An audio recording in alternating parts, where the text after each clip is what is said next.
Ndagushimiye mbikuye ku mutima wowe wakoze subscribe hano kuri Dr Berwa TV ndetse nawe ugiye kuyikora muri aka kanya ndakwifuriza kugubwa neza. Abakunzi ba Dr Berwa badusabye ko twabasobanurira amazina. Uyu munsi nahisemo izina Elize. Elize ni izina rihabwa umwana w'umukobwa rikaba rifite inkomoko mu rurimi rw'Igiheburayo ku izina Elizabeth cyangwa Elisheba, bisobanuye umwuzuro w'Imana. Dore imiterere cya bimwe biranga ba Elize nibi bikurikira.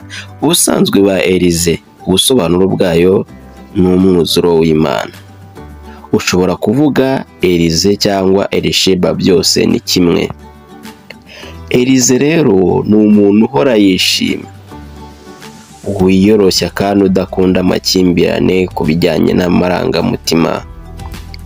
Elize ni umuntu wiyakira vuba ku bimubayeho byose, yibwira ko bimubayeho ari byo byari biteganyijwe kandi agakora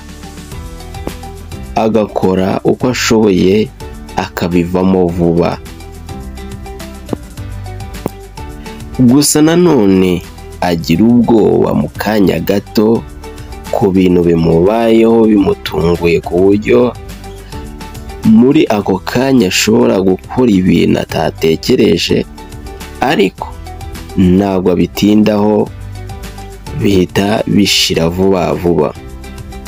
Ba Elize bakunze kurangwa no kumenyera vuba, bakunda guhanga udushya, bazi gutanga amakuru, bareba ibintu byose ku ruhande rwiza, kandi bagira igikundiro.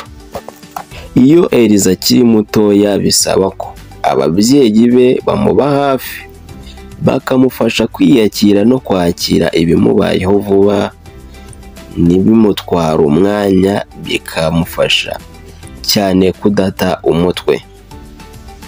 Iryo ni izina Elize. N'umukunzi wacu wadusabye ko twamusobanurira izina rye Elize. Ndakwifuriza kugubwa neza, nkusaba ko wakora subscribe hano kuri Dr Berwa TV. Ndabashimiye.